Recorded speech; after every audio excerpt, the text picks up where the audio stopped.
They didn't carry swords. Most weren't allowed to. But when violence reached their doorstep, medieval peasants fought with what they knew best. Tools built for the field, not the battlefield. A flail used to separate grain from husk could break a man's ribs. A sling meant for birds could split a skull. Across Europe and beyond, weapons were improvised not for conquest, but defense. There was no training, no glory, just instinct. And wood, iron, rope, stone. Enough to make someone think twice.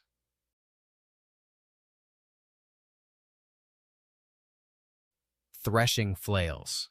The flail was never meant for blood. It was meant for grain, for swinging with force across a pile of harvested wheat or rye, breaking the husks so the edible part could be separated and stored.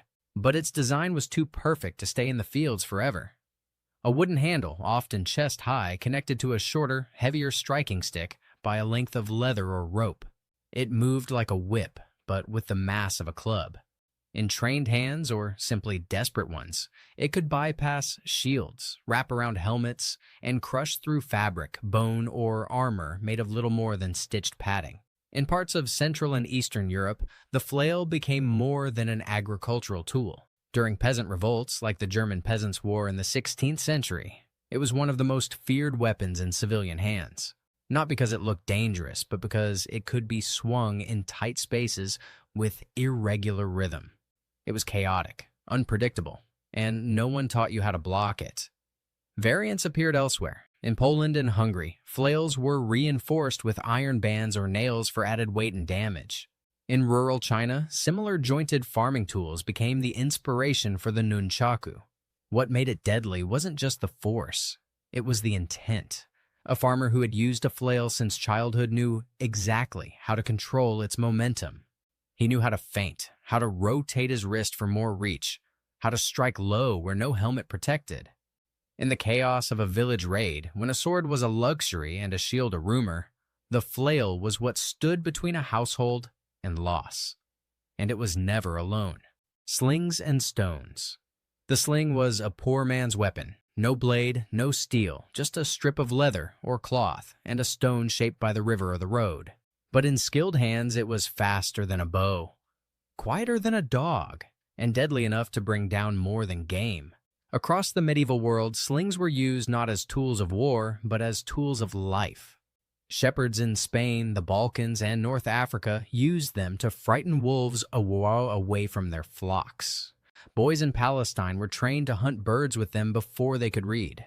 In the highlands of Scotland, stones whistled through the mist long before the enemy heard a shout. It wasn't about strength. It was about rhythm. A single rotation, maybe two, then the release. One cord slipping free from the hand, the other holding back just long enough to let the stone fly. At close range, it could crack a skull. At distance, it could blind, break, or scatter a formation. Unlike bows, slings could be hidden, made in minutes, repaired with thread. And ammunition was everywhere. Smooth river rocks, fired pottery shards, hardened clay bullets with messages scratched into them. Death in Greek, justice in Latin, curses in Hebrew, each one a whisper of intention. Historically, slings played roles in battles from the Balearic Islands to the Levant. Roman armies employed slingers as skirmishers, drawn from islands where boys practiced from the moment they could walk. And yet, the weapon survived into the medieval peasant's toolkit not because of its glory, but because it asked for nothing in return. No iron, no forge, just practice and patience. In sieges, slings were used from behind walls. In open fields, they harassed from the flanks. During raids, they were the first warning and the first line of defense. A handful of boys with stones could slow down mounted raiders long enough for the rest of the village to scatter or to arm themselves. And there was something psychological, too. The whine of a sling stone cutting through the air was unnatural. Sudden, sharp. You didn't always see where it came from, but you felt it. By the time you did, another was already in flight. Sickles and billhooks. The sickle was made for harvest. Its curved blade slipped between stalks of barley, wheat, or rye, pulling them down in one clean motion. It fit in the hand like it belonged there, because it did. Most peasants learned its weight before they learned to write their own name. But when the fields turned hostile, when soldiers approached or raiders crossed the ridgeline, That same blade found another purpose. The sickle's shape made it brutal in close quarters. The inside curve could catch flesh and drag. A swing to the side could hook behind a knee, a shoulder, a throat. It didn't pierce, it tore. Unlike a sword, it wasn't designed for elegance. It was built to move through resistance. Whether that resistance was a plant or a man's tendon made no difference. The billhook was a cousin to the sickle, heavier and sturdier. It was a woodcutter's tool in much of medieval Europe. Used to prune branches, shape vines, and split kindling, it had a thick spine, a chopping edge, and often a spike or hook at the back. In Italy, it was called a roncola. In France, a serpette. In England, it showed up on farms and in skirmishes alike. In uprisings, especially in the late medieval period, these tools became common weapons of the poor. Their advantage wasn't reach or durability. It was familiarity. A man who had used a sickle every harvest for 20 years didn't need to think about how to move it. His body already knew. They were light, concealable, and terrifying in a mob. A peasant with a sickle didn't fight with formation. He fought with desperation, slashing low, grabbing shirts, swinging toward hands and faces. And the damage was ugly. Wounds made by these tools didn't just bleed, they mutilated. Some authorities even banned them during times of unrest. In parts of feudal Japan, tools with curved blades were monitored closely by local rulers. In early modern France, confiscation laws were passed after harvest season, not to control the crops, but the weapons that came with them. They weren't forged for war, but they served its needs when called. And often, what peasants lacked in steel, they made up for in fire. Stone traps and spiked pits. They weren't warriors. They didn't build castles or fortresses, but when danger lingered near the edge of a field, peasants built traps. Not elegant, not precise, but enough to injure, delay, or kill. Pits were the oldest method. Dug quickly, lined with sharpened branches or fence spikes, then covered with loose brush and dirt. A man running through unfamiliar terrain might never see it until his legs snapped through the cover, impaled and trapped. These weren't deep. They didn't need to be. Just enough to break movement, just enough to cause panic. In forested areas of Europe and East Asia, villagers would place jagged stones in shallow trenches at choke points, between rows of trees, near gates, beside narrow trails. If pursued, they'd lead attackers straight into them, not to kill, just to wound. A cut foot slowed an army. A broken ankle ended a raid, and the blood trail did the rest. Sometimes the traps got more elaborate. Tripwires made of vine or hair set off falling rocks, or pulled loose a small bundle of sharpened stakes. Clay jars filled with hornet nests. Boiling oil was for the rich. The poor used gravity and surprise. In mountainous regions, such as the Carpathians or the Pyrenees, villagers used terrain as part of the trap. Large stones were propped above trails with wooden braces. When kicked out, the rocks fell, sometimes onto carts, sometimes onto men. There are records from Swiss peasant revolts describing how entire ambushes were built this way. Simple, brutal, silent. None of this was formal warfare. It was resistance. It was desperation engineered into the soil. These traps weren't permanent. They were taught, remembered, and rebuilt only when necessary. Often, it was the elders who remembered where they had been laid a generation before, and the children who dug them again with dull spades and quiet urgency. They didn't stop the world from invading, but they bought time. They gave villagers one more chance to flee, to hide the children, to grab whatever they could carry. And once a raider's leg cracked through a hidden floor, it changed the tone of everything that came next. Because now, the attackers knew. This village didn't plan to beg. Pitchforks and hayforks. It looked almost like a weapon already. Long wooden handle, 2 or 3 metal prongs, balanced for thrusting, not swinging. A hayfork wasn't designed to kill, but it didn't take much imagination to see how it could. In the fields, it moved hay. In the stables, it turned straw, shoveled waste, or fed animals. But in a time of panic or uprising, it became something else entirely. A peasant spear. Cruder, heavier, less precise, but sometimes more intimidating because of it. Unlike other tools, the pitchfork didn't need much modification. It had reach. It had a sharp end, and it could be masked. During peasant rebellions in France and Flanders, hay forks appeared in crowds like teeth. When mounted soldiers approached, the forks were leveled at chest height. Horses stopped. Riders thought twice, and even if the fork didn't kill, it could unseat. In England's 1381 Peasants' Revolt, chroniclers described mobs surging through streets with forks held like banners. Some had been reforged, the tines filed sharper. Others were left as they were, symbols of who these people were and what they did when they weren't angry. Elsewhere, the same pattern repeated. In southern Germany, hay forks were carried during the Bundschuh uprisings. In parts of Italy and Poland, peasant militias marched with them not just for use, but for statement. This wasn't elite warfare. It was the farm turned inside out. What made the pitchfork powerful wasn't elegance. It was fear. It wasn't subtle. It didn't look noble. It looked personal. And that made it unsettling to face. A soldier might recognize a sword, he might respect an axe. But a fork? That was something else. That was hunger, poverty, labor, all turned against him in one rough weapon. And it was brutal in close quarters. One thrust to the thigh, one lucky jab to the stomach. Even a glancing blow could throw a man off balance or pin him against a wall long enough for someone else to finish the job.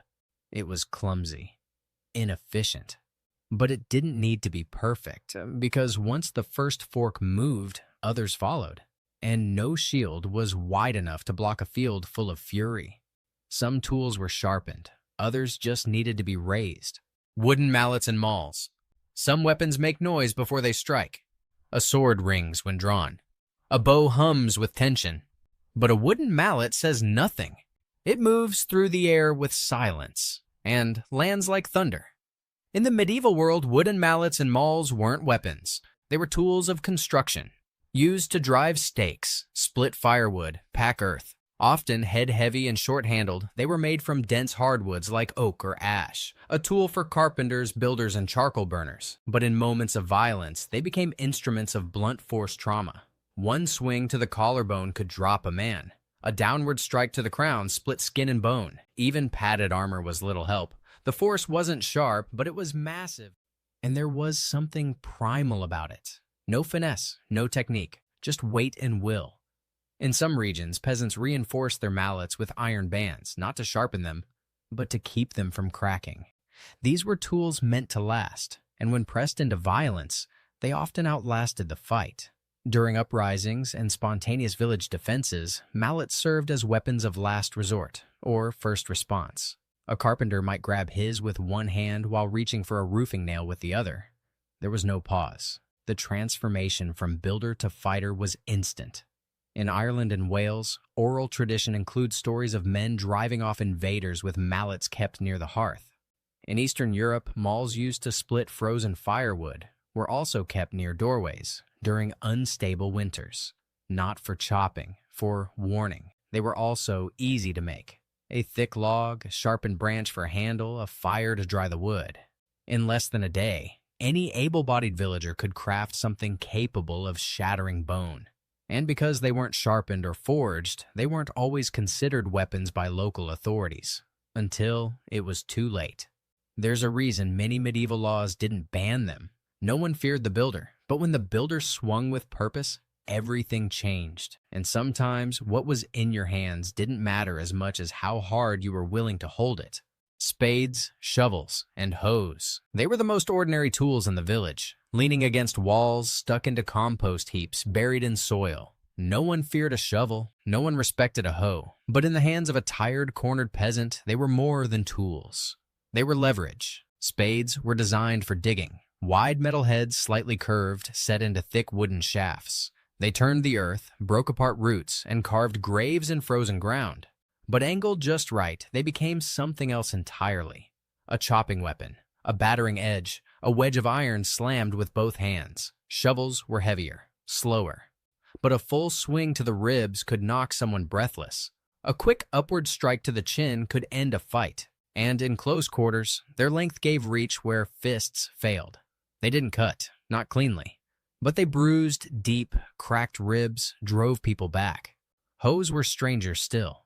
Designed for weeding and soil control, their blades were often curved or set perpendicular to the handle.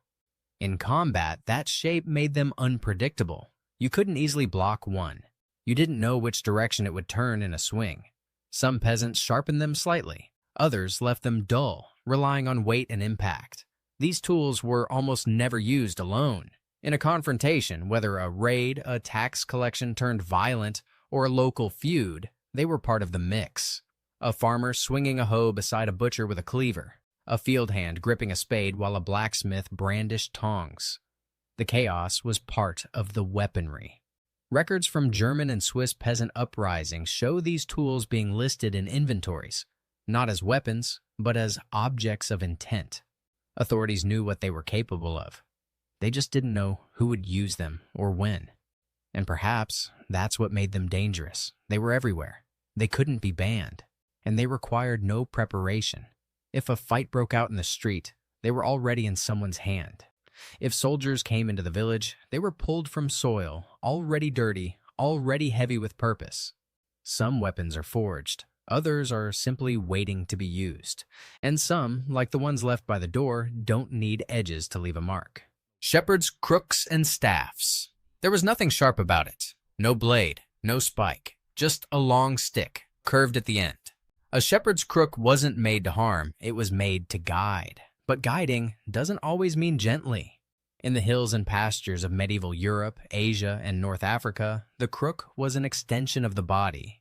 Shepherds carried it day and night, using it to hook sheep by the neck or leg, to pull animals from ditches, to fend off dogs or wild boars. Over time, their hands shaped the wood. The curve grew smooth where fingers gripped it thousands of times. The balance adjusted through instinct. In danger, that same tool became a weapon of reaction. A swing to the knees, a hook behind the ankle, a jab to the stomach. It didn't look like much, but it didn't need to. When bandits appeared on the ridge, the crook was already in hand. When a stranger reached too close to a child or a goat, it moved faster than words. Quarterstaffs were a more deliberate version, taller, straighter, often reinforced with iron at the tips. Used in English and Welsh traditions, they were part walking stick, part defensive weapon. Training existed, so did form, but among peasants, most learned by doing, watching elders sweep enemies from their feet or break wrists with a sudden snap of the shaft. The power of the staff wasn't in its edge, it was in its reach. A man with a quarterstaff could hold off two with knives. A shepherd with a crook could control an entire path just by standing still. And the best part? No one questioned why you carried one. It wasn't illegal. It wasn't suspicious. It was expected. Even in stories, the staff holds meaning. From saints to sages, wanderers to rebels, the walking stick shows up not just as a tool, but as a symbol of quiet strength, of readiness, of someone who can move through the world prepared for whatever comes around the bend. And among the poor, the crook was never polished. It was scarred, notched from rocks, cracked from use. Because sometimes, the most dangerous thing isn't the thing meant for violence. It's the thing that doesn't look like a weapon. Until it is. They didn't have armories, or training, or second chances. But when violence arrived at the edge of the village, uninvited and unrelenting, peasants didn't meet it empty-handed.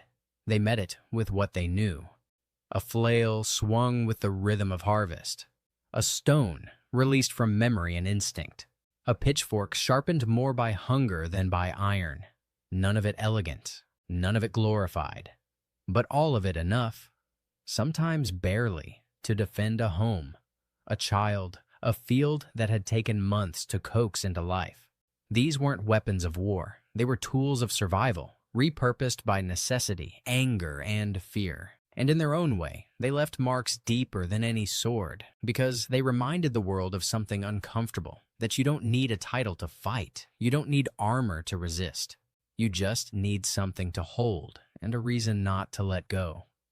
The medieval battlefield wasn't always a castle siege or a knight's duel. Sometimes it was a kitchen garden, a dirt path, a storage shed behind the house, and the weapons that mattered most were already in the villagers' hands.